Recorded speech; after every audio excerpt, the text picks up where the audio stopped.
The CGA Tour, a podcast unlike any other. Now your host, Calvin Alexander.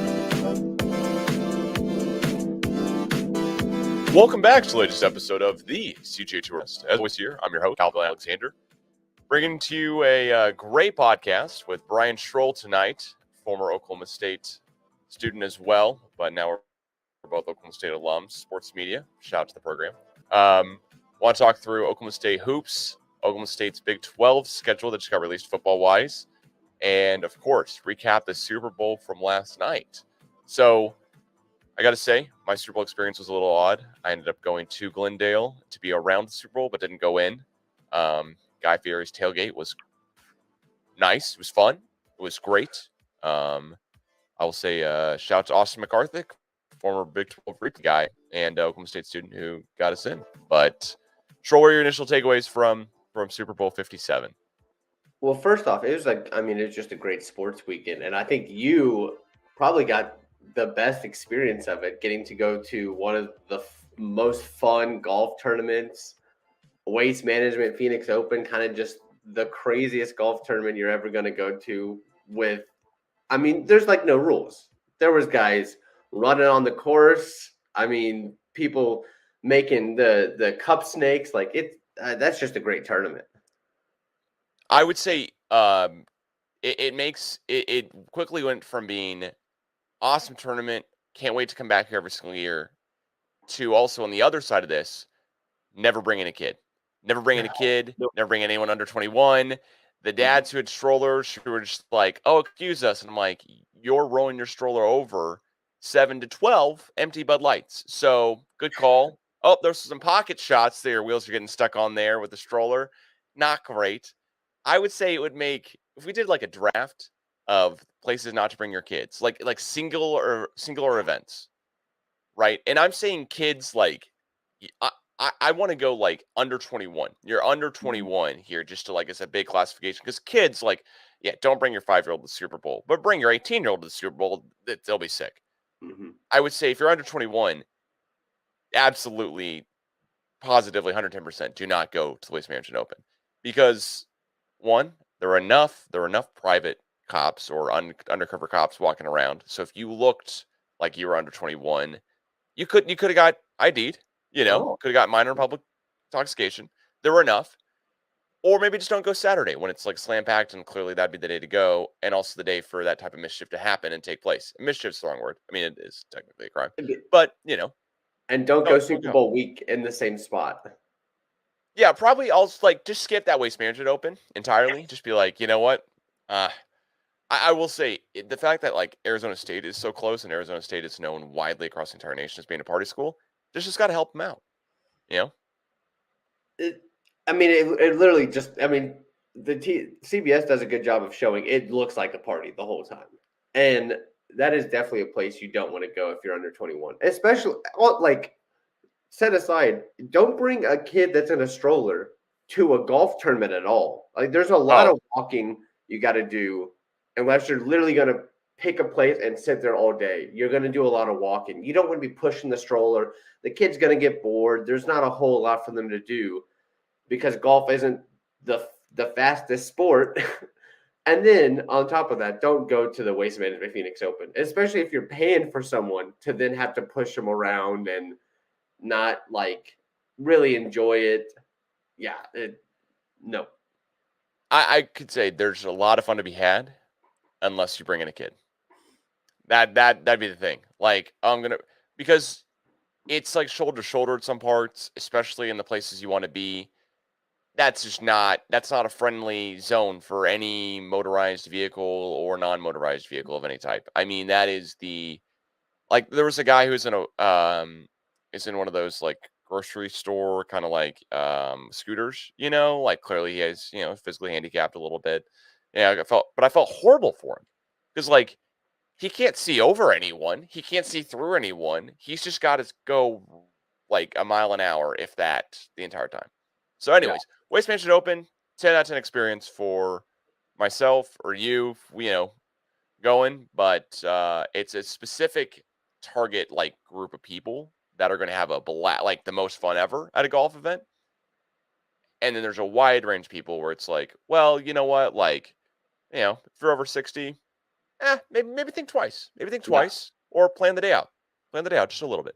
Golf Like I said. purists aren't going to enjoy that. There are a lot of other tournaments that if you're a real strict golf purist, you like kind of the properness of the sport, that is the one tournament you do not want to go to. You go like if you can get tickets to the Masters, it is the exact opposite.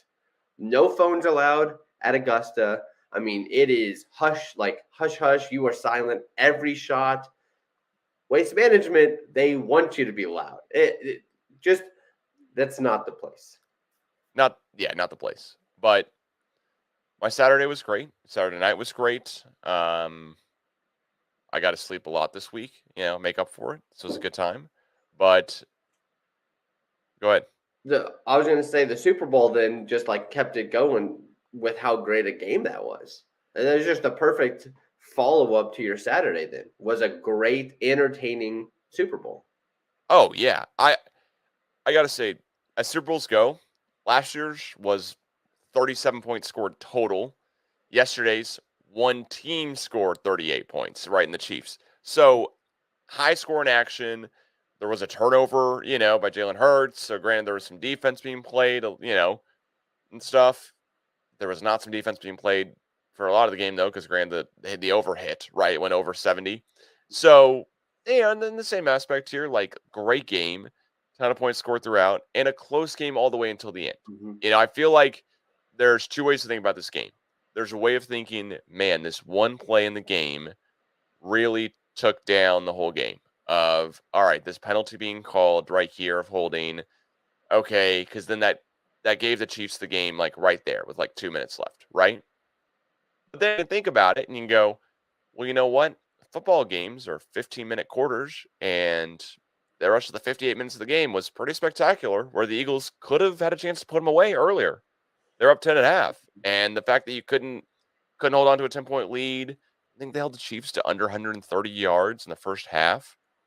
Like, there's just there's more questions I have as far as like how the Eagles fell off so badly or how the Chiefs redid their offense at halftime than anything else. I'm not gonna be fixated on one holding call as like taken away from like the excitement of the game.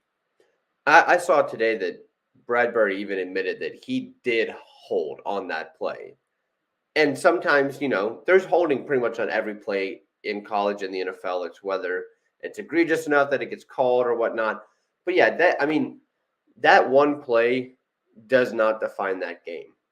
Just 2 drives before, the Eagles punted and let the Chiefs return it to the 6-yard line. It was like a 65-yard punt return. If you don't allow that, if you tackle them, and then you actually get to play defense and make the Chiefs drive, maybe you stop them, they don't take the lead, or they don't extend their lead to 8.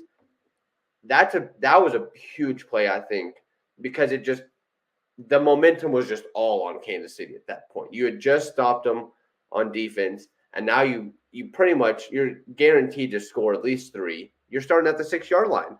They had 3 plays, and they were in, and there's an 8-point game. And yeah, Philly still scored and got the 2-point conversion and tied it, but that was just such a momentum swing. And I mean, the Chiefs that second half, like props to Andy Reid and Eric Bieniemy, because I mean they just had the game plan for the second half. That whatever they saw during the first 30 minutes that they knew that they can then exploit for the second half. I mean, that's why Andy Reid's one of the best head coaches, and why Eric Bieniemy continually gets head coaching interviews and should be a head coach, because he is one of the best offensive coordinators. Ask you about that. Why do you think he just really is waiting for that great fit as far as like a head coach? So do you think he's getting offers, or do you think it's kind of maybe he's a product of the Andy Reid, kind of system, right? Because we know Reid's a great offense. Well, yeah, I think there's definitely part of that is people don't know how much is him and how much is Andy Reid. But also, if you are him, like you're in this great system, you have a franchise all-time quarterback in Mahomes. You're not just going to leave for anything. You I mean, there are plenty of jobs out. I don't think he would want to go be the Cardinals head coach right now. Like that is a mess in Arizona. Why leave a team that has a chance to be in the Super Bowl every year to go maybe get like 2 or 3 years? Hopefully you can turn it around. But I mean, it's just there's so much a mess there that maybe it's just too attractive to stay in Kansas City.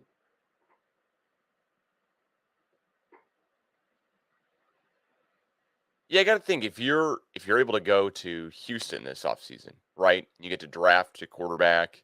You get one of the. I mean, do they have the first or I think they have the second overall pick if I have that right. Yep. Maybe they have the first, and they get to you get to pick your quarterback. You get to get in the system, etc. That's on one hand like a very intriguing aspect. But on the other hand, Houston has no real success to talk about. The division seems pretty easy because the Jaguars got in with like a game over 500 or two. So it's not, not like it's a crazy hard division. But if you're Eric Bieniemy, why not wait around for the perfect opportunity? Maybe it's taking over for Andy Reid in 3 years, right? So, and then having Patrick Mahomes still, being under 30 and going there, rolling it out. So the other couple things from the Super Bowl is, of course, like, did anyone know Rihanna was pregnant before the Super Bowl? Is that just one announcement? Like, didn't get leaked the entire time? She's having that was kind of cool. Usually that stuff gets leaked, right? Usually, like, we would know about that. Like, kind of hard to hide. If you're like, I don't know, doing like a rehearsal before the Super Bowl, be hard to do. I would think someone would Yeah, figure it out. usually it's on Twitter. Someone tweets a picture or video or Yeah, something, and it just gets blown up through Twitter and makes its way to Instagram and whatnot. Um, I think that was a great halftime. 29 minutes to help Kansas City figure out their offense and hear distant Rihanna jams in the background. I think she killed it. All of them throwback jams. There were songs that I was like, I think I remember when I first heard this, whether it was junior high or high school or whenever. Like there have been some bad ones. Last year was interesting just because of kind of how they did it with the four different with Snoop and Eminem and all them.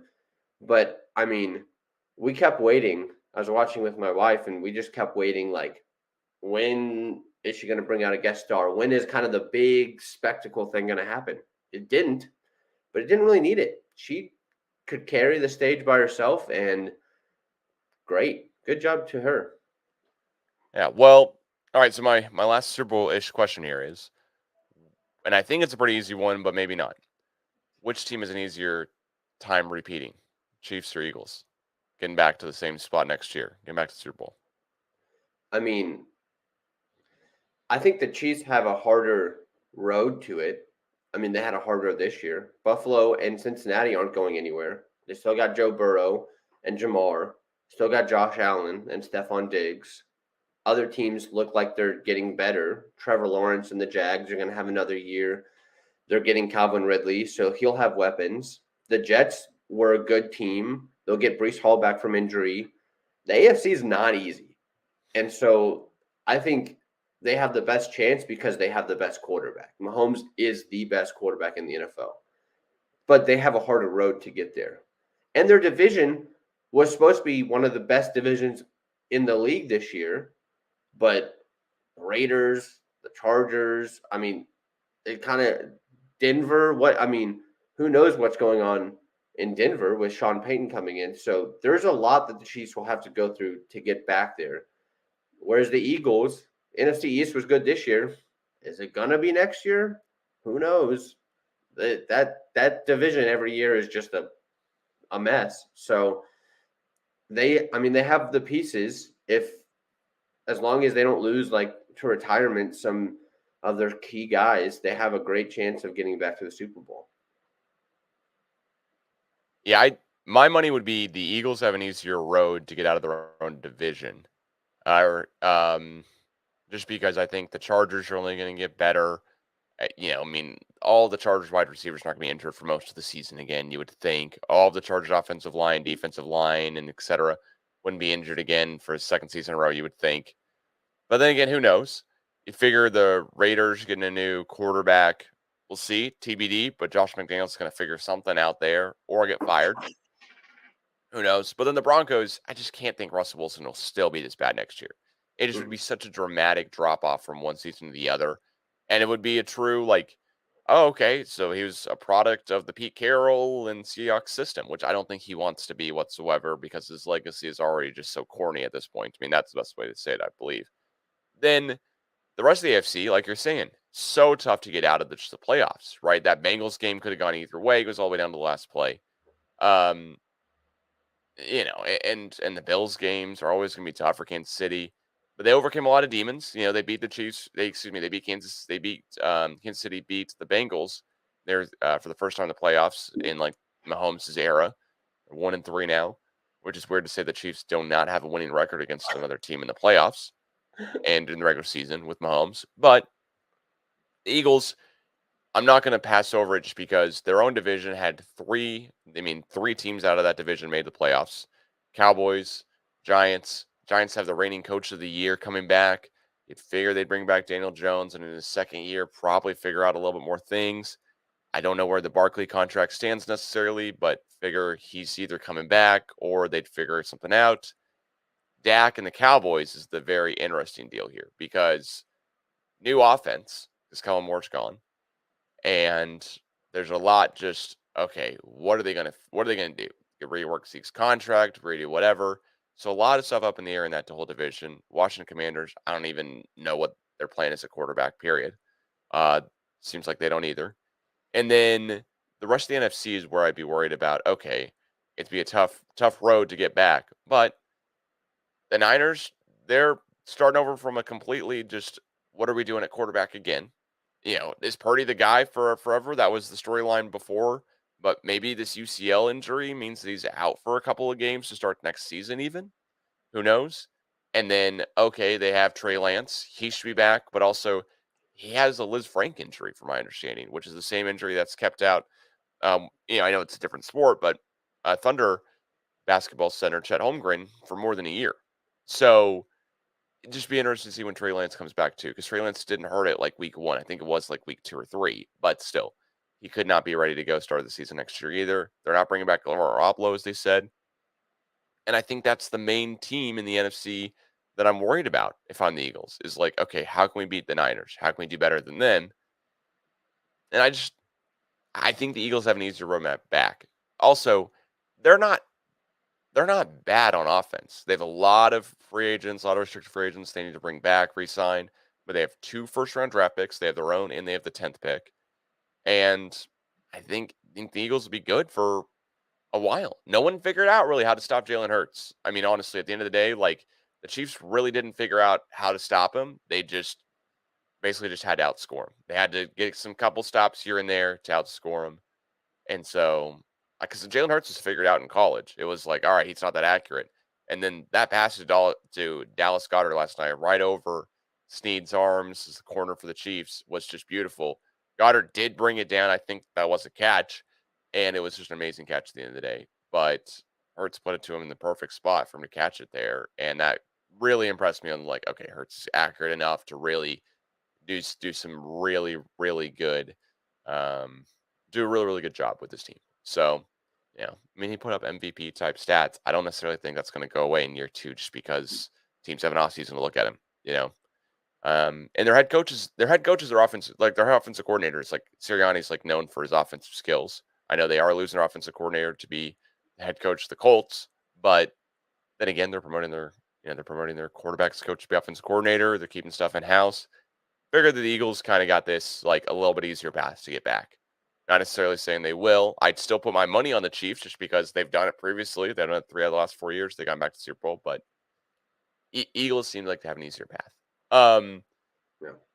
Well, with that being said, here, do you want to talk some Oklahoma State basketball? Oklahoma State this Saturday swept the Iowa State Cyclones in men's and women's basketball, if I have that right, but definitely in men's for sure. Went to Hillsdale Coliseum left, giving Iowa State their first loss of the season at home. And now they're 12-1 at home on the season. So shout out to the Cowboys. A lot of great things from the game there, but what did you take away immediately? This Cowboys team has progressed so much from even the first Big 12 game when they were up 15 against Kansas at Fog Allen and then gave it away. And it was a 2-point loss that there was questions about the last play and if it should have been a foul or whatnot. But that second half against Kansas, they just looked inept. And the first half against Kansas, it was pretty much just Kansas didn't know how to play basketball in that first half. They have grown a lot, grown especially from the non-conference. This team is a tournament team, and they actually have the makings to make a run because they play some fantastic defense, which always helps in the tournament, and they are starting to shoot the three. Beginning of the year, couldn't really shoot the three. Overall, in the season, they shoot 32% from behind the arc. But in this stretch, last 8 games, since OSU won at home on that court behind you at Gallagher against OU, they've gone 7-1, and their only loss was to Texas. One of those games was a non-conference against Ole Miss, but they've been on a tear, and it's because, for the most part, except for a couple outliers, they're shooting the three and playing defense, and it helps that you have 2 very good bigs in Caleb Boone and Musa Cisse. So you put it all together, and imagine what this team would be if they had Avery Anderson still. Bryce Thompson stepping up, John Michael Wright stepping up.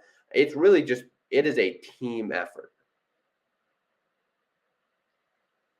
Yeah, John Michael Wright played 38 minutes in the game on Saturday. Really stepped up, filled that Avery Anderson void that would have been, that was left there from him basically. I mean, he's done for the season from what it seems like. Maybe he could come back deep in the tournament or something, but I don't think that's really happening for everything he's posted on social media as well, and has said thanks to the program. What's awesome to me and just super impressive overall is John Michael Wright he was 50% from three, in an away game, right? At Iowa State, 3 of 6 from three. Field goal wise, Caleb Asbury was, 5 of 5 from the stripe, and John Michael Wright was 4 of 4 from the stripe. But we're not having a bunch of unexpected things happen. Like when teams win a bunch of games in a row, it's like, oh, well, their 3-point shooting just went off the chart. They shot like 60% from three. Like when OU beat Alabama at home, 93 something, they shot 60% from three. Then we're going to play them a couple days later. And the back of my mind was like, man, this is either one or two things. Either this is going to be a really grinded out game that OU brings us kind of like into the trenches. That's what we like to do anyways. We like to play solid defense, and we're able to like kind of muscle out a win. Or their shooting comes down to earth and we win, period. I was like, I feel good either way because you don't beat Alabama like that, the number 2 team in the country, and then follow it up with another incredible win against your in-state rival, an opponent that, let's be honest here, has had your number recently, in the past couple of years. And Boyne's record in Bedlam, his record against Iowa State, his record even against KU is pretty darn good. I had no idea until today that Eddie Sutton never won a game in Lawrence as Oklahoma State's head coach. Like that is one heck of a stat. I cannot believe that Eddie Sutton never did. But Travis Ford, I think Brad Underwood did in his one season, but maybe. And then of course, Boyden's won a couple. Granted, not this year, but tomorrow night is the game against KU. I like to think Bill Self just likes to give one back to his alma mater every so often. Why not? Yeah. That it's funny that OU game in Norman is one of the few outliers in that stretch that I was talking about. OU shot 22% from three in that game. OSU only shot 25%. So they're not winning games if they shoot under their season average of 32%, except for that game. And then the only other one is the Tech win at home just recently. They shot 22% from three. But it's a home game. You can kind of get away with some bad play. And they kind of got out to a lead in then Tech made it close. But that was a lot of just defense and points in the paint on that one. This team they have the makings to actually make a run. And I think we'll see kind of when bracketology guys put out their new stuff. Lenardi actually might have put one out today that I didn't look at. They have so many opportunities the rest of this season. 6 more games. They're all 6 quad 1 opportunities. It starts Tuesday at home against Kansas, but all 6 games, quad 1 opportunities. They're 4-6 in quad 1 right now, 7-8 in the first 2 quadrants. So yeah, there's losses there, but the country knows that the Big 12 is the toughest conference. Ken Palm says Big 12 is the hardest conference, so you're going to get losses. You go 500 in Big 12 play, that's a tournament team right there. There's too many good teams to go 500 and not get in. I mean, OSU might be the 7th or 8th team in the tournament, depending on how the final 6 games go. But 80% of the league is going to go to the tournament probably. There's so many good teams, so many great opportunities for this OSU team. If they can continue this, they're getting hot at the right time. And it'll be very interesting if they go 3-3 in the final 6 games and they get an 8-9 seed. I don't love that. I think I would rather be a 7 or 10 seed, play the 2 in the second round. But they'd be dangerous. They'd be dangerous, especially if they can shoot 40% from 3. Not anything crazy. Don't have to do anything crazy, but 40% and you play some defense. I was very not in on this team after non-conference with some of the just weird losses to Virginia Tech and UCF, Southern Illinois. But man, they have turned it around, and they are exciting. They are very exciting. Yeah, I looked up Joe Lenardi. So his latest bracketology, we're going to record this Monday, February 13th, Monday night. So he might want to pull one out first thing tomorrow. But his latest bracketology is from the 10th. And it has Oklahoma State as one of the teams with the last 4 byes. Since that game, we have only gone to the number 11th at the time ranked team in the country to their place and beat them by 8 or 12. I think 8. And 8, we have a chance to, beat the 9th ranked team in the country at our own place tomorrow night. And I will say Iowa State right now is ranked 19th in the country. So it's not like we beat them and they fell all the way out of the rankings or something like that, where it's a shallow win. It wasn't. Iowa State, they've previously beaten a couple of different teams in the country that are really good. I believe they've beaten KU, or maybe it was K-State. They're really, Iowa State's really good. The whole Big 12, though, as you're saying, is really good. 80% of the entire conference might get in. But definitely, if we're talking 7 to 8 teams out of a 10-team league, that's where you want to be at. You want to be playing Big 12 basketball because it's going to prepare you for March, right? If we can take down KU tomorrow night, I figure Gallagher has got to be rocking, got to be making a lot of noise. Then all of a sudden, wait a second. Maybe this team could slip to be a 7th seed. Maybe it could be a 6th seed, kind of slip in there a little bit higher, right? Because earlier, I was hoping we'd get to 17 wins. Honestly, I was like, man, if we can only get to 17 wins, we should have a chance at the tourney. 17 wins, do something Big 12 tournament would be great.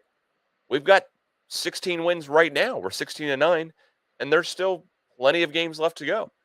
More than a handful.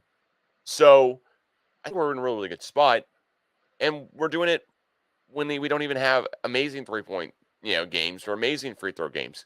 It does help that Iowa State shot an abysmal from the stripe, 9 of 19 when we played against them. I guess Musa Cisse's presence, just being that close to the basket, is really intimidating. Who knows?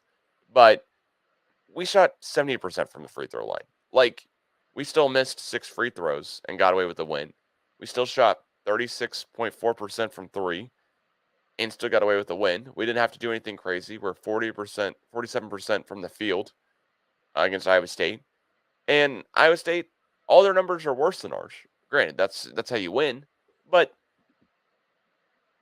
we took the same amount of 3-point shots. We got out-rebounded by 13 rebounds, and we still won the game. What's more impressive, I guess, at the end of the day is, it's Iowa State put up 13 more shots in the game than we did, and we still won by 8. So if you're thinking about it from that perspective of like, okay, hang on a second. So Iowa State, how do we beat them? Oh, well, we just played amazing defense. That's really the only way I can chalk it up to. Played amazing defense, stayed grounded into like what we're doing best.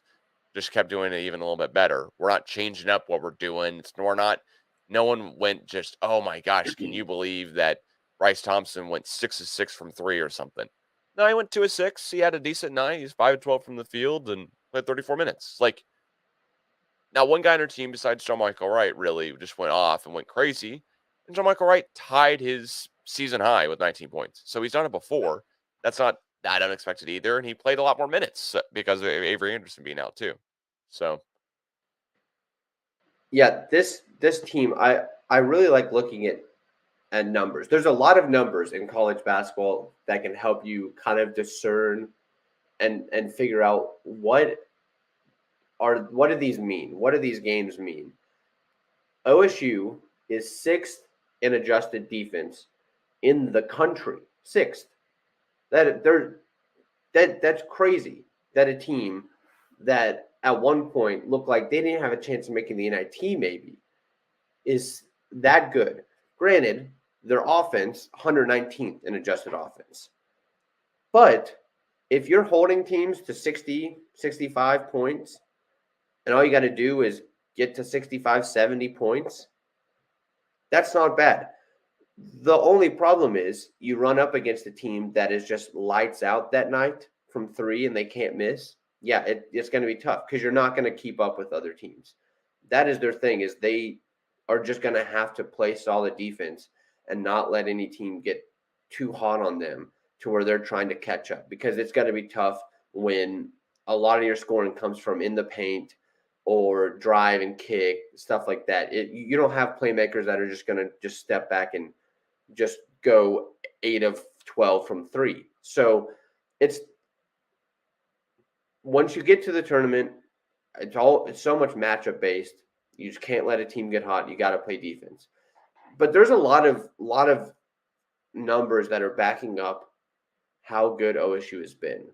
They are top 27 in the 3 different predictive metrics: Bart Torvik, Ken Plum, and Sagarin, all top 27.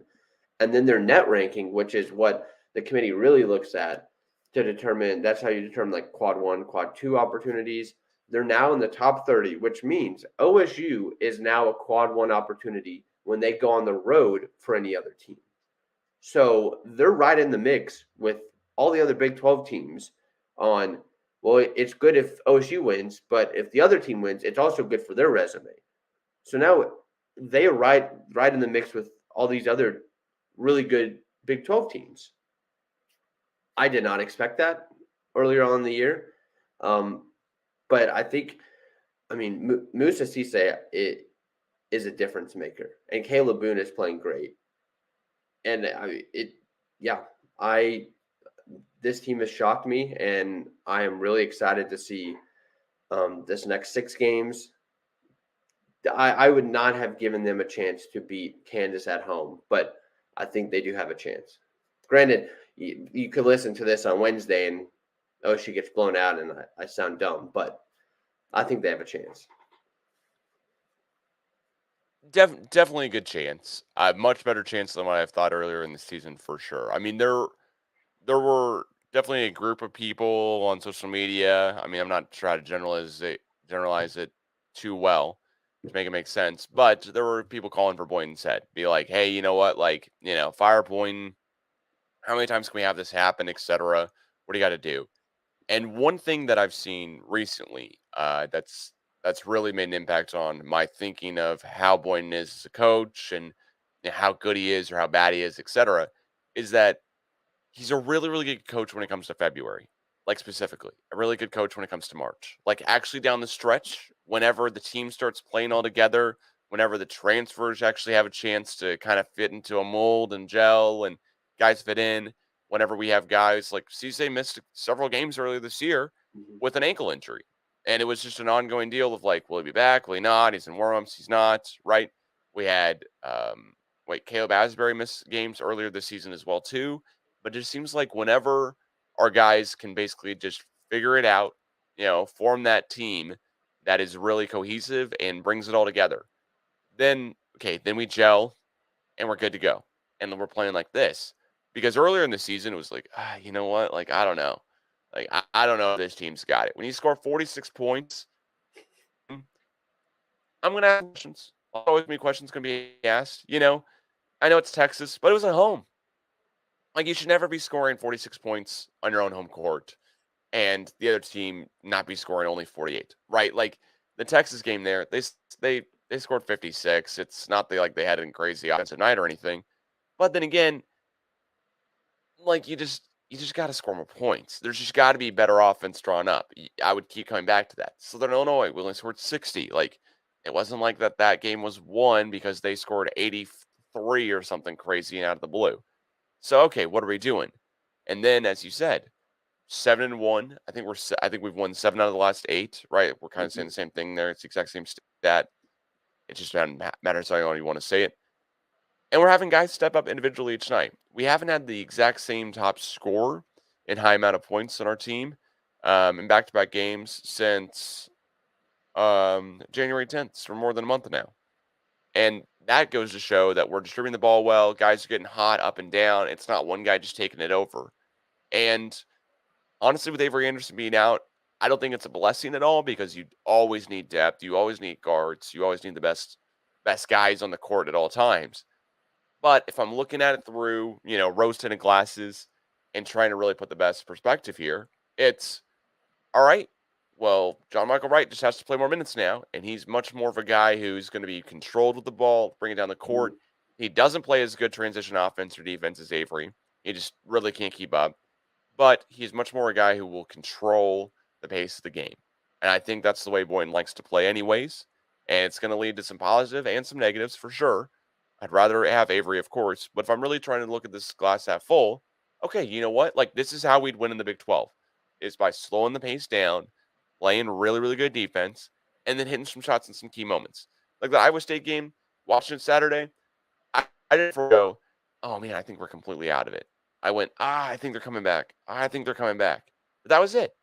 It wasn't, oh, my gosh, all right. That's it. They tied us a couple times, and I was still like, you know what? I think we still got a little momentum because we answer right back every time. We'd be right there. Yeah, this team, 156th in adjusted tempo. They don't even try to run much off of turnovers. They are very content with. They will set up their half court offense. Let it go through its motions, get it down to Musa, get it down to Caleb, kick it out, do what they want to do. And that's okay. That kind of lends it to being a lower scoring game. And they play good enough defense that if it's a lower scoring game and all you got to, Iowa State against them this year has not even gotten to 60 points yet. It's a great opportunity to win a game if all you got to do is score 60 points. That's not asking a whole lot for a college basketball team. So I think that's huge, slowing the pace down. I just looked this up.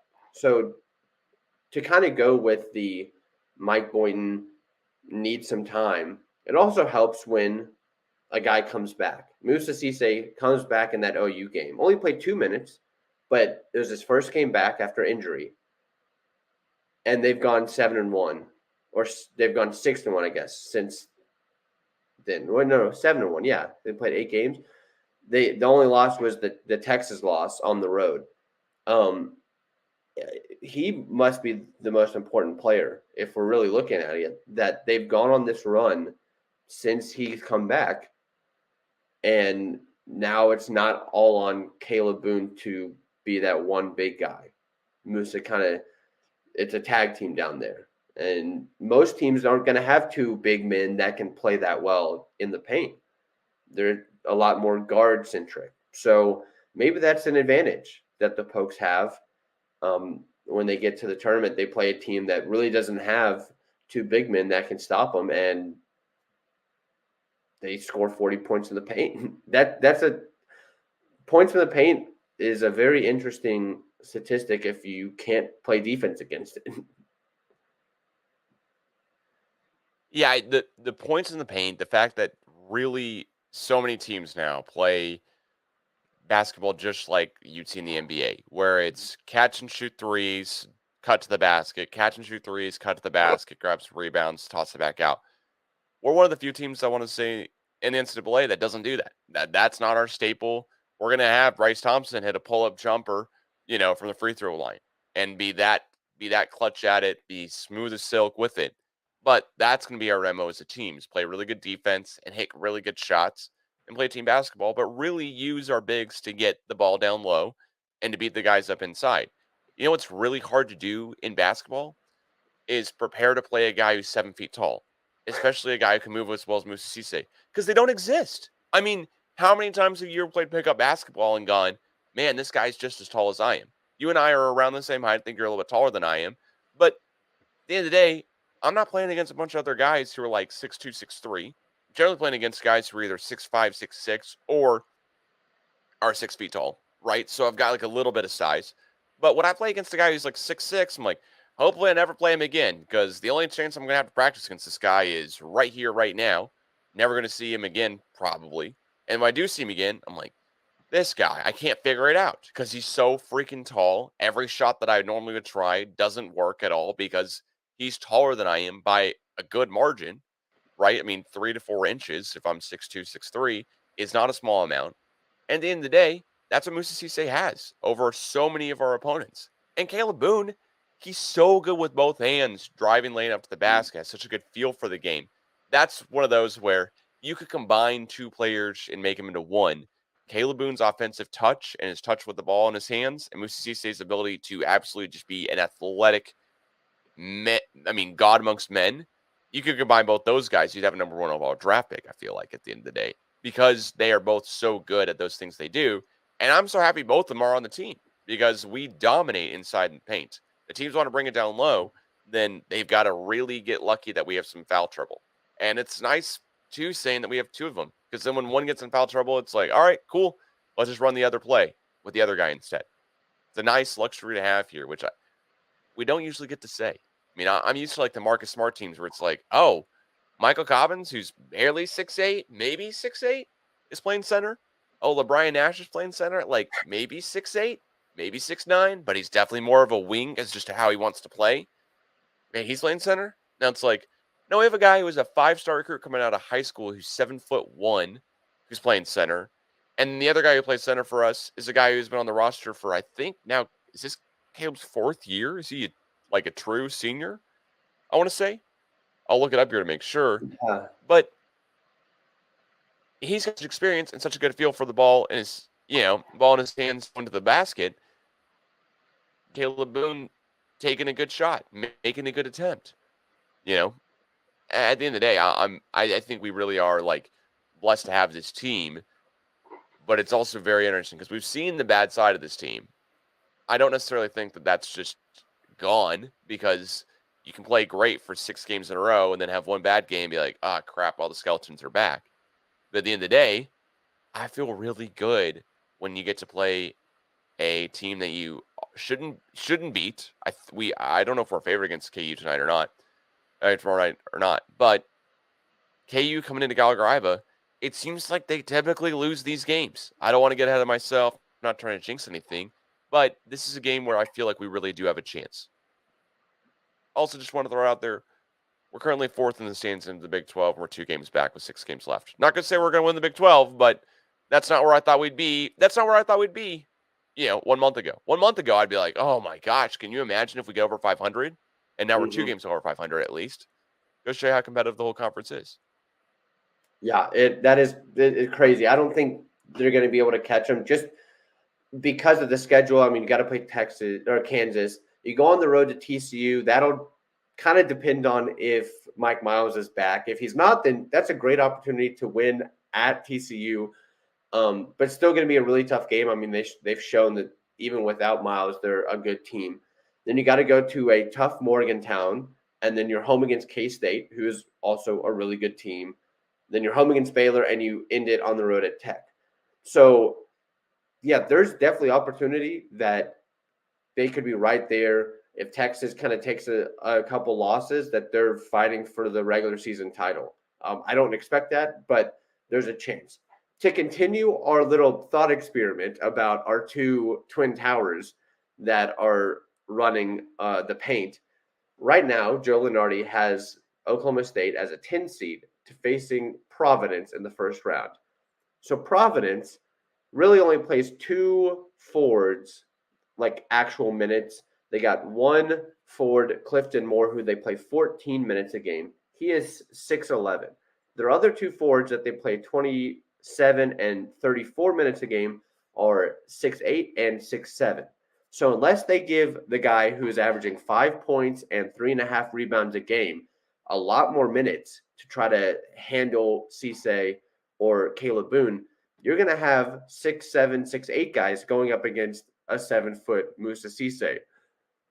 I'm no scientist, but that's not close. That's a bit of a height difference. So not to say that your Oklahoma State will definitely face Providence, but to your point, not a lot of teams have guys that height that will be able to play good defense without fouling. You're going to get people in foul trouble easily because they're going to try to be defending against these tall guys that they don't play in practice. They don't have to face in their conference play very much. So it's going to be very interesting. It's all going to be matchup based. And you're right, this team definitely has demons, and we've seen them, i.e. that Texas game that they scored 46 points. But against Kansas tomorrow, they're a 2-point underdog at home.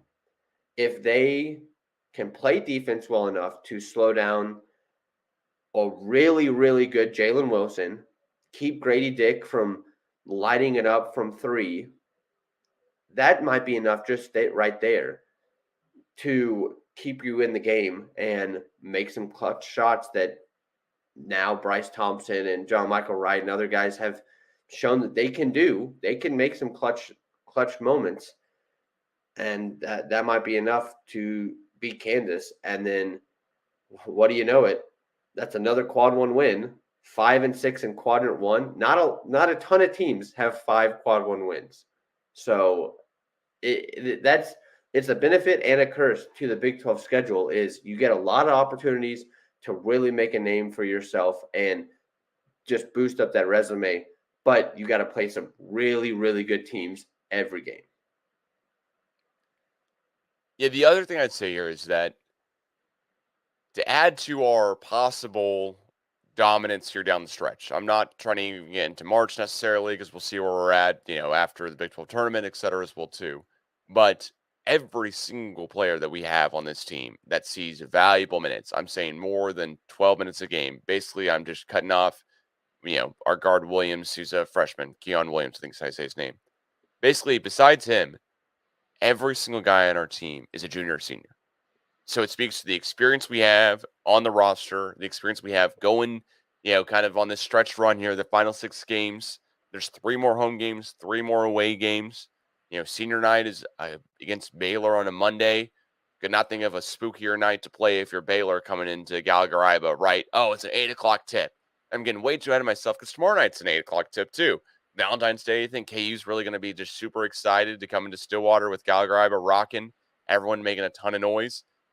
I mean, I can't wait for the game. I'm so excited to watch Oklahoma State basketball because not only have we played extremely well, but we played extremely well that's dependable and reliable from what it seems over the last 7 to 8 games.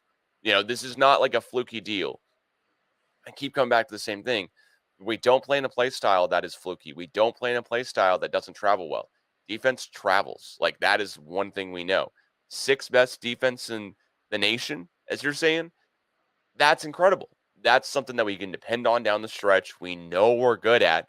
And unless guys start just absolutely just giving up on plays, we'll be good. And who doesn't want to give up on plays is guys who are juniors and seniors with 6 more games left in the regular season before they're going to graduate, leave, transfer, do whatever. I mean, John Michael Wright, Caleb Asbury, and Tyreek Smith all playing 15 minutes a game on average through the whole season or more all transfers. And I've got to think they only wanted to show out, do the best possible, which has got to invigorate the rest of the team. And I'm not saying anyone on the team is, oh my gosh, can you believe that, this guy's sagging off or not? This seems like everyone's bought in with Boynton, which is something I love as well, too. And I don't think goes super noticed amongst the whole entire Oklahoma State fan community is how many guys just on that team love Boynton. He's not getting top 10 recruiting classes year over year because he's not the greatest coach.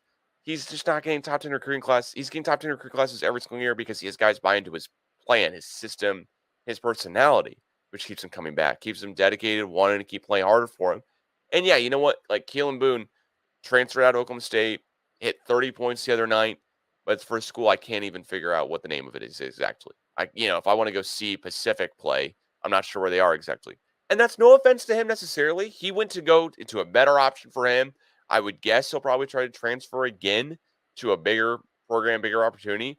But I'll tell you what, this offseason, I was going, my gosh, can you believe we're going to lose Keelan Boone, who was basically our 3-point guy, more or less. Then we're also going to lose Ike Likely, who, yeah, he wasn't a shooter whatsoever, but he was definitely a great distributor, great guy to calm down the offense. Played such good defense. The guy was like a linebacker, a la Lou Dort reference here of Oklahoma State basketball, but Lou Dort can shoot. Then you have, of course, Rondell Walker, who lost me young dude on the team, getting some valuable minutes, getting some valuable playing time, but wasn't getting enough playing time that I think you and I saw that would keep him on the roster year over year, keep him super happy. He wanted to see more playing time, and there are already guys ahead of him this year on the roster who are going to take his minutes unless you want to wait around another couple of years and then be a senior and maybe make it. All three of those guys I mentioned, Boone, Likely, and Walker, are all just, all right, doesn't matter. We don't miss them that much because the transfers we got in are so good.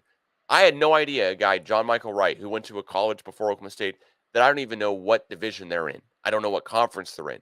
But he has shown out and proven that, you know what, any given night, he can be great. He's 36% from three on the season. And I can't believe it. Like, I can't believe that we're shooting that well. Who has the best quiz question here? There's no way you get this, but do you know who's the best field goal percentage on the team this season?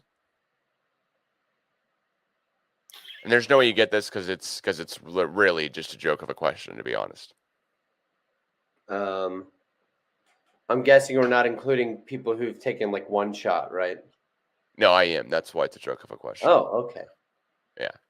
He's played in 6 games, averaged 1.2 minutes.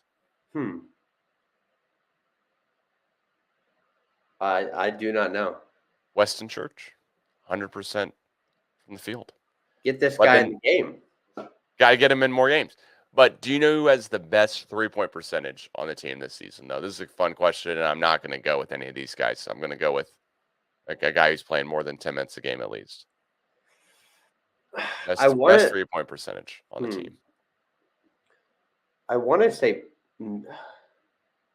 probably not Bryce, just because I think he shoots it too much. Like, he probably has more attempts than most guys on the team.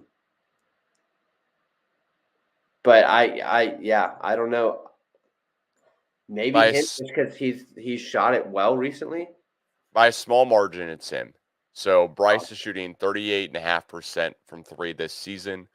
Next, John Michael Wright, 36.5%. And then it's 35.5% for Caleb Asbury and 36.5% for Woody Newton. So we've got 4 guys on the team who are shooting over 35% from 3. It's not something I've been able to say most years with Oklahoma State basketball, especially the past couple. Yeah, I mean we've got guys who can knock down shots, and that just is incredible. It's super fun to see and kind of know, oh wait, this might go in, versus seeing maybe a ball that's going to hit off the side of the backboard, or seeing something that's going to go just completely airball when our guys pull it up from years past. Yeah, I mean, earlier in the season, I was talking a big deal about, oh, you know what we should do? We should really get better at shooting the ball. Oh, I wonder who on the team could help us out with shooting. Oh, wait, the player development coach, Keaton Page, whose nickname is the Pawnee Pistol because he can shoot it so well. Oh, maybe he should help him out. seems like somebody heard that, or that was already in progress, or I guarantee you there's nothing I had to do with it at all. I'm just trying to be funny because at the end of the day, like our guys are putting up, I mean, our guys are putting up an absolutely amazing 3-point percentage. The only one who's not is Caleb Boone, but he's not taking any. So the number's completely skewed. Yeah, I think your point about the play style being one that travels is very good because we're not relying on OU's shooting 60% against Bama to score 90 points. Like that's not how OSU is winning. And so who knows? You get to a tournament and maybe you like there's a game that OSU shoots 50% from three. And they're just draining them from everywhere. And then that's how you pull off an upset. But they don't need that. I think the Pokes can win with defense, points in the paint, and getting 35 to 40% from three, and it's going to be good enough to beat a lot of teams. So if they continue that, it's going to be very fun the next 6 games and then the Big 12 tournament in Kansas City to see what they can do and how far they can climb in the brackets.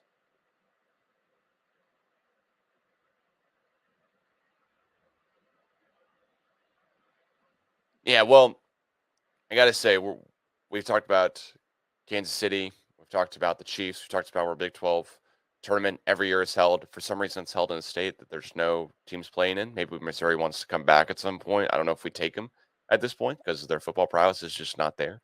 But when it does come to football, we actually do have a championship game every single year, and it's in Arlington, Texas. I want to ask you about OU and Texas officially, this being the last year that we're going to play OU. Last year, Bedlam. And we go out with a winning record against Texas. It's nice as well. But it's recently announced, that this is OU and Texas last year. They agreed to a $100 million buyout between both to leave the conference a year earlier than their contract, TV revenue-wise and otherwise would allow them. So, what are your thoughts here? Are you going to miss Bedlam? You're going to miss Texas?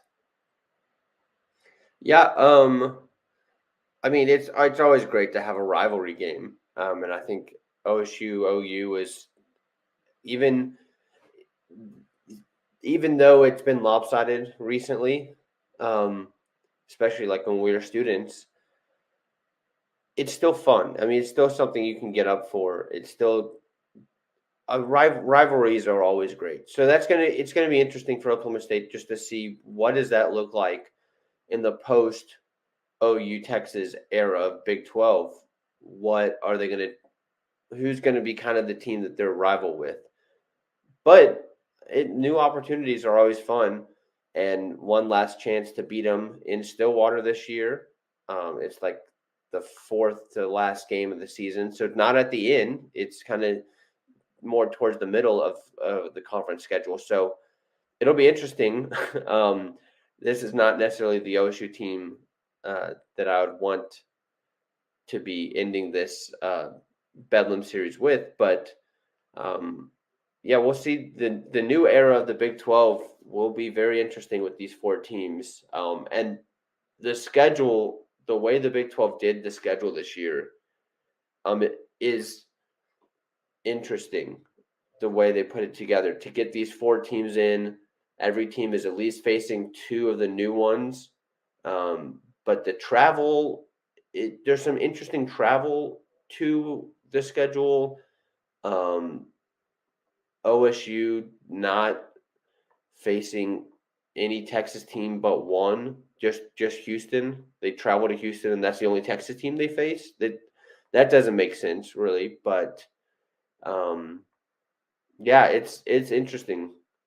This is a very different conference, and once OU and Texas leave, it'll be a very new conference.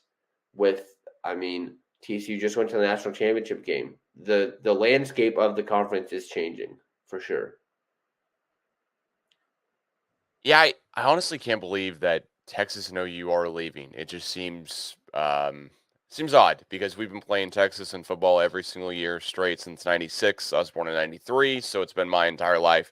Playing OU, I think probably much longer. OU have played like 111 times. So I think we played them like almost every single year period since like football existed.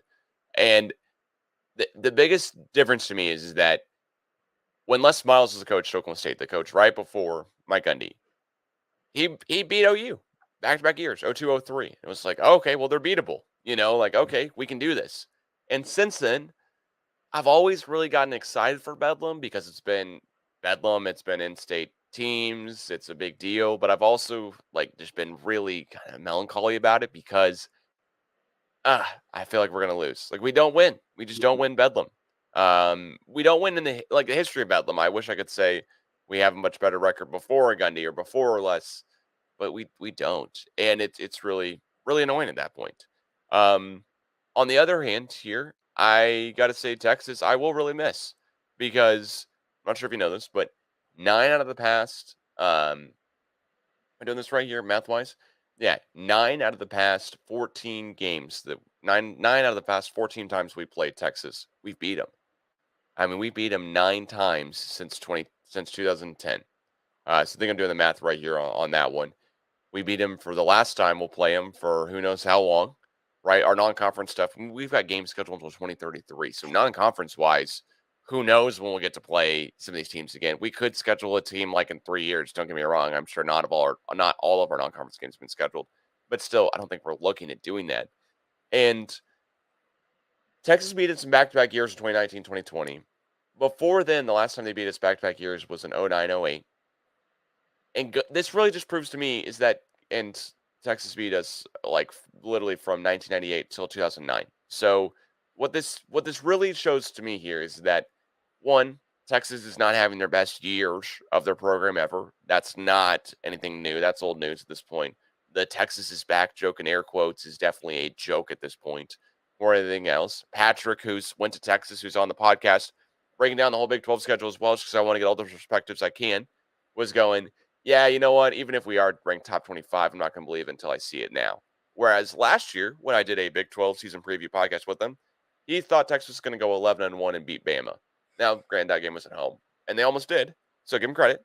But there's definitely a shift in perception, at least. And at least maybe Patrick's now a little like, you know what? Calvin's going to call me out on it if I say Texas is going to go 11-1, so I'm not going to be that bold, at least on his own podcast. But Gundy has flipped the narrative against Texas. He really has. And I think that is a huge deal when it comes down to it. Oklahoma State has only beaten Texas 11 times ever. And the games that we've won is we won one game against Texas in 1944. We won a game in 1997. And then we've won 9 since 2010. Gundy has flipped the script against Texas. It used to be every single year I'd go to Big 12 football against my dad. It was the weekend between my parents' divorce where I'd be like, oh, I can't wait to go.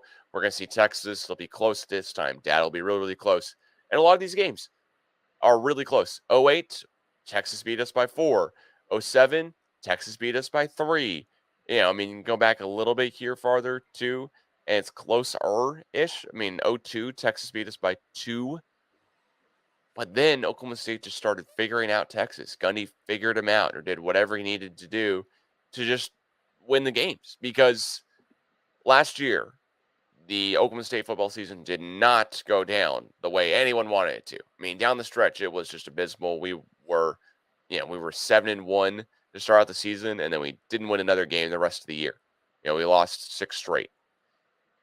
Well, the one win we had there, that was the bright spot right after we lost to TCU in double overtime, is against Texas at home. And that's something that I'll remember at least and go, you know what? All right, I am sad we're Texas is leaving because we had their number. We have had their number for a while. Yeah, I think it shows Texas, since their stretch of 2 back-to-back Rose Bowls, beat Michigan, beat USC in the national championship back-to-back years. Since then, they really have not been the same program that they were pre-Vince Young. They went to the 08 national championship, lost to Bama. Colt McCoy gets injured. After Colt McCoy even, they have just been scrambling for a quarterback every year. Just, oh, this is the next guy. This is the next Colt. No, it's not this guy. Okay, this is the next Colt McCoy. Oh, no, it's not this guy. So I think the 9-14 really shows the difference in the two programs. Oklahoma State has shot up with Gundy kind of raising expectations every year, saying, no, we're getting into bowl games. We're going to compete for a New Year's Six bowl. We're going to compete for a Big 12 championship. And Texas is kind of, they've had the expectations, but have really been under performing year in and year out. It kind of sucks that OSU doesn't play them in the final year, but looking at Texas' schedule, it kind of makes sense some of the games that they did. They want Texas to play the Texas teams, so they go to Baylor. They have to play one of the new teams, so they go to Houston. That's a great. I mean, Austin and Houston are not very far from each other. They have to play OU, so they got OU in Dallas. They got to play TCU. In-state team just came off the national championship game. Let's see what that game's about. I love that Texas and Texas Tech are playing on Black Friday to end the regular season. That was always a fun. Texas used to play A&M at the end of the year on right after Thanksgiving. Now they've played Texas Tech a couple times. So I can understand why OSU and Texas aren't playing. It kind of sucks though. I think that would have been a fun one. Well, actually, this year might not have been a fun one because I have reservations about how good OSU is, and I think you do too. And Texas actually could be good. But yeah, it's just going to be a very interesting and different Big 12. And I think this season is going to be fun. But man, yeah, so it is crazy to look at like BYU's schedule and how much they have to travel to get to the rest of the conference. So listen to this: BYU in back-to-back weeks have to travel to Austin, which is not close. Provo to Austin, not close. If you didn't know the U.S. geography, and then the very next week they have to travel to Morgantown. I mean, they are just making BYU get on planes and go. My goodness, Austin and then Morgantown, that's rough. Yeah, also BYU has to go back-to-back weeks. They've got to go to Arkansas and to KU. I understand it's not the same travel distance, but still 2 away games that are not close to Utah. I mean, last I checked, Kansas and, Kansas, Arkansas are close to each other. I don't know. Maybe they just hang out for a week somewhere in between. I don't know how at this point we're talking about these guys are college athletes, though, if they're doing that. And then they've got to go to TCU. Granted, that's after a bye, and then they get Tech at home. But then, yeah, I can't imagine BYU's going, oh my gosh, what a cupcake schedule. Granted, I have a lot of reservations about this Oklahoma State team. And we're talking about OU leaving, talking about, last Bedlam.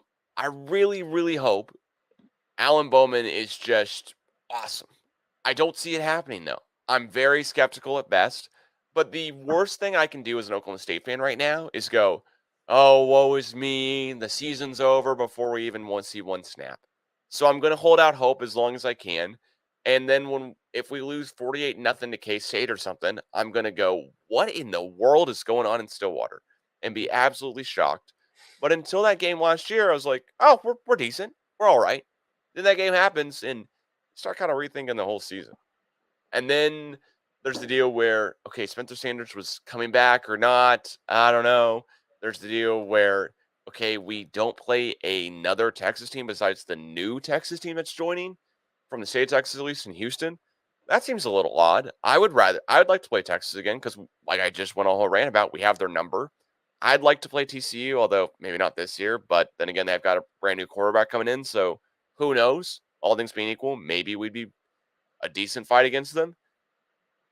And I think we have a decently easy schedule at the end of the day. Comparatively to how our schedule could be, we could be playing Texas, which has 2 5-star quarterbacks who are some of the top quarterbacks ever ranked, ever.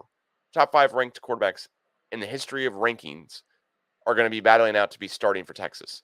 Now, one of them, we beat in Stillwater last year. He got happy feet and we ended up winning. But we won by 7 and he was injured some of the games. So kind of okay that we're passing on that one. I will say, I think Iowa State shouldn't be too hard, but it's an away game for us, so that won't be too easy. West Virginia, shouldn't be too hard, honestly. We don't really lose to West Virginia as a football program since we started playing them, but it's an away game, so I don't know. Then UCF and Gus Malzahn, I'm not sure what's going on all with their program, and the same thing with Houston. They have Dana Holgerson. Those are two guys who just have great offensive minds who, you know what, honestly, like we could lose like 40-34, we could lose 40-14, or we could come in and just absolutely grind out a win. I just do not see this Oklahoma State team as it's configured right now with having Ollie Gordon be the star guy who's a returning sophomore, not a returning, junior, senior with great stats the year before at running back, and Jaden Nixon being the two guys where we're looking at bright spots on the team and then going, oh, I think we'll be great. Like when you have two guys who haven't really proven themselves being the hopeful bright spots, it truly shows the signs of a rebuild and not a reload. And so I'm very worried about this Oklahoma State team, very skeptical, but I'm also not going to be, oh, woe is me, the season's over before it starts and be sad about it before I see a snap. I'm going to hold out hope as long as I can. I'm just really hoping at the end of the day, the game at Arizona State is competitive and close and fun to watch because that'll be the true first test we have, of the season in week 2. And then going to Ames, going to Iowa State, we'll see.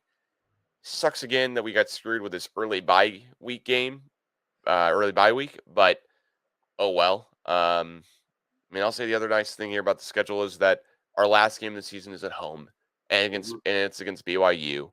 Because honestly, if it was against OU, I'd go, all right, just put a loss right there, right now. That's it. Whatever, move on. Because the last game of the season at home, the last time we play OU for who knows how many years going in the future, I would count that as a loss. But the fact the last time we play OU is at home, but it's not Thanksgiving weekend and it's actually earlier in the month. Okay, all right, we'll see. Who knows? OU may just really fall apart again at the end of the season. I'm not sure. I hope they do, but I don't see it happening. I don't see OU having back-to-back bad years where we finished with a better record than them.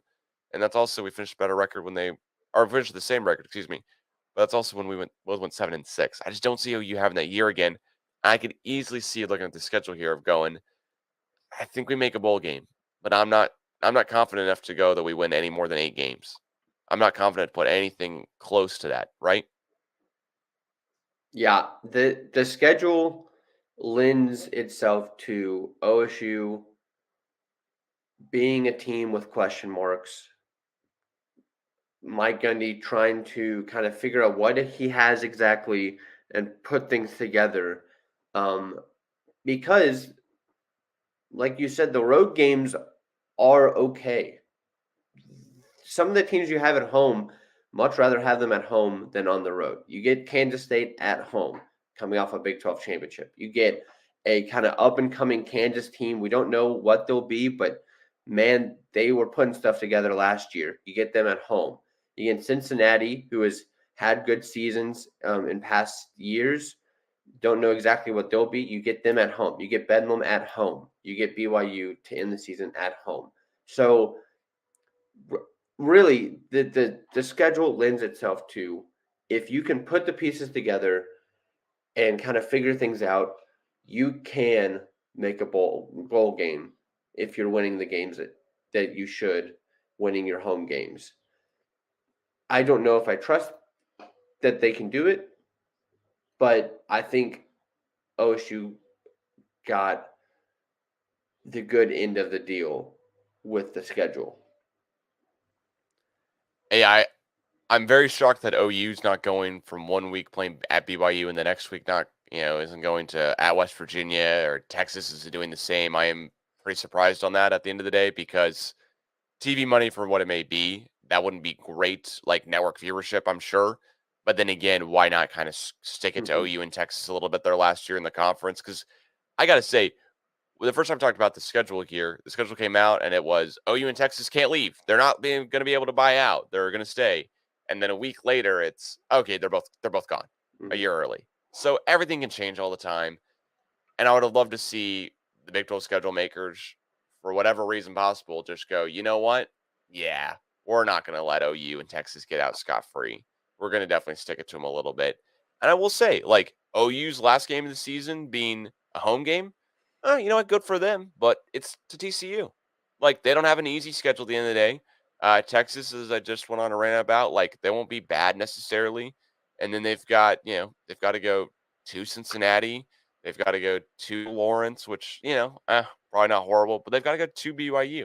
Like that's not great. Now, I don't know if I'm OU. I'm like, oh, cool. We get to go to two of the new teams. We have to go play at their place. Like that's great. I mean, I can't imagine that I want to play in Provo, Utah in November 18th. That doesn't sound like a ton of fun at the end of the day if I'm an OU fan or just really even player at that point. And then Texas is scheduled here. So they play at Alabama because they have the home and home. Then they got to go to Baylor. And I think you broke it down extremely well. Their schedule here is one of those where I'm like, man, Texas really just they could win the national championship this year if they play their cards right and absolutely just, maybe only lose a game.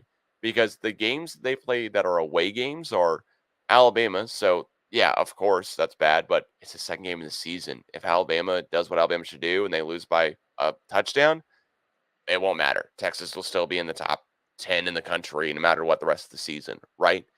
Then at Baylor, the OU game in the Cotton Bowl. Then they have a bye week right after the OU game to get healthy before they go to Houston, where I gotta think that stadium is going to be mostly Texas fans. As you know, someone who's grown up in the state of Texas, it's mostly Texas fans. If you had to say the majority, right? Like the whole state as a whole is more Texas fans than maybe even Dallas Cowboy fans. I don't know if I'm speaking out of turn here. Like Yeah, the biggest fandom of any one team of any sport yeah, is it's in definitely Texas. Texas and then Texas A&M, just because Okay, they're two of the biggest and they just have alumni bases. Houston, yeah, not a lot of people are Houston Cougar fans. I mean, they have like if you are, you're a strong fan, but the overall numbers are going to be Texas and then Texas A&M. and I would like to say I think people are fans of Cougars, just maybe not Houston Cougars at the end of the day. So I mean, be with it what it may there. Um, the animal. I'm not talking about any other term here. Obviously, And then going to TCU, probably again, a lot of Texas alums there, especially if they're doing all right.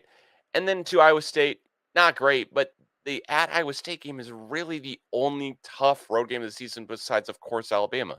Like you broke down the whole Texas schedules real well, and I just cannot believe that they basically get out of the Big 12 by playing all of their away games besides two, including their non-conference, in the state of Texas. Like that to me Mhm. is incredible. Yeah. Ames, Iowa, November. No one wants to play there either. I will say that's going to be tough. We know from Oklahoma State fandom in 2011 specifically, that weekend of the season, you don't want to play at Iowa State, just for Texas, at least not on a Friday night. So they've got that going for them. Is there any other thing that here that took it to you as far as just being very odd from the whole Big 12 schedule as we kind of wrap things up?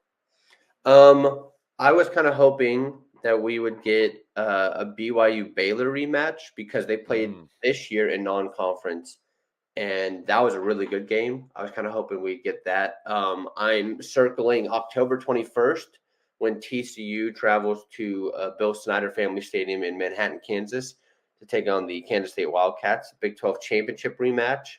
That will be interesting. Obviously, we'll know a lot about TCU at that point if they are the same team that they were, or if kind of having to retool, maybe they're not as good.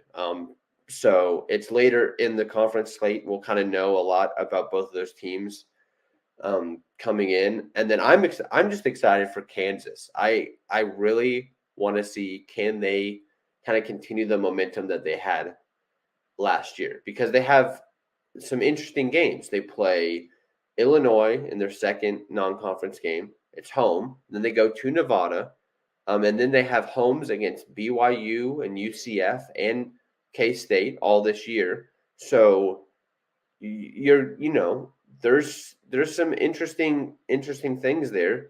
Can they win the Sunflower Bowl against K-State at home? Get them coming to Lawrence. They were a fun team last year. I'm excited to see kind of if they can keep it up. And then I did see, so OU, Dylan Gabriel hosts his former team UCF in Norman. Hmm. So that'll be a fun kind of reunion game for him. Well, I guess the tribute video wouldn't happen because this is in Norman, but do you think Do you think Dylan Gabriel goes out to midfield, and goes, "It was such a pleasure playing for you, coach. Wait, this is my coach that I played for. It's a different coach completely, but still, when I really enjoyed the UCF program. Couldn't wait to leave." Do you think he goes out there and shakes hands, says something under his breath like that at all? Yeah, probably not. Probably not. Maybe he wears like a UCF like warm up hoodie or something, really that'd be just draw great. as much social media attention as possible. Could definitely see that happening. I like the TCU aspect though. Sonny Dykes here too without Max Duggan. Are they good or were they good for a year? That'd be the big deal. Also, when you lose a game, any game at all, 65-7, kind of takes the wind out of your sails. I mean, it's hard to come back from that. Now, it's against the reigning national champion who just won back-to-back years and was completely dominant in almost every single game they played the entire season except for against Ohio State. So, I don't know. Maybe TCU's like, you know what? Like, we were never really in the game. To quote Dom Toretto, they never really had their car even. But I don't know. TCU, be interesting to see how they come back here. And then with KU as the last point, I totally agree. Jaden McDaniels, before he went down with an injury, that KU team was really good. I mean, they were surprising a lot of people. Is it Brian LaPole? I think it is, if that's how you say his last name. Yeah. Could have that pronunciation wrong or could have the whole entire name wrong completely. So sorry if I do. But KU probably seen a little bit of some resurgence there in ticket sales for the football program. At least they should be, just because at the end of the day, it's not the easiest schedule possible. Granted, because they've got to go to Stillwater, which they don't normally win at. The last time they were there was our homecoming. We just absolutely trounced them. But then again, they won last year when they played us at their place, and that wasn't really even that much of a game for them. They won 37-16, I want to say. And then KU having to go to Cincinnati, not a really far road game, but not close. And then to Iowa State, not a really far road game, but always tough as well too. So, KU be what for May. I'd love to see them knock off Texas just one more time. Love to see them send out Texas with their last possible time, especially if you're a Texas fan. You've got to go, well, at least KU was good this year, right? So I don't know how you're going to explain that to somebody in 10 years from now, whenever KU is probably not that great again, but still, it's a fun deal overall. I will say, so obviously Texas going to Alabama is probably the best non-conference game in the whole conference, but West Virginia opens the year going to Penn State. That there's a lot to that. That just is very intriguing to me. Well, and I'll leave us out on this note here. Texas Tech hosts Oregon second week of the season. I'm not sure when that happened. That definitely flew under the radar whenever that home and home was announced or something, because I cannot imagine a ton of Oregon fans are just dying to go and visit Lubbock, Texas in September. They had to go, wait a second. Lubbock, Texas, it should be hot here in the winter, right? Wait, we're going in the summer? Oh, not a chance at all. Can't believe they'll actually be able to make it out there. Also, I can think a lot of Oregon alumni is just going, you know what's easy to travel to? Lubbock, Texas. It's only 6 hours from Oklahoma City. It's probably the same almost distance from Dallas. There's no direct travel route from Amarillo just down south that doesn't connect, necessarily. And now, you know what? I will say, personal story here. Shout out to City of Lubbock for pulling me over in my dad's car when I entered the state and when I left the state. So it's for the tent being too dark, because, I don't know, it was legal to tent the car that dark in Oklahoma because of the hot summer. Not legal to tent the dark that in the state of Texas, but you know what? They're Oklahoma plates, so I don't know. Seemed like a weird move from the Texas Highway Patrolman. But with that being said, Shrull, thanks so much for joining here on the latest episode of the CGA Tour. Please follow at the CGA Tour on Twitter and Instagram for more, and we will catch you guys again soon.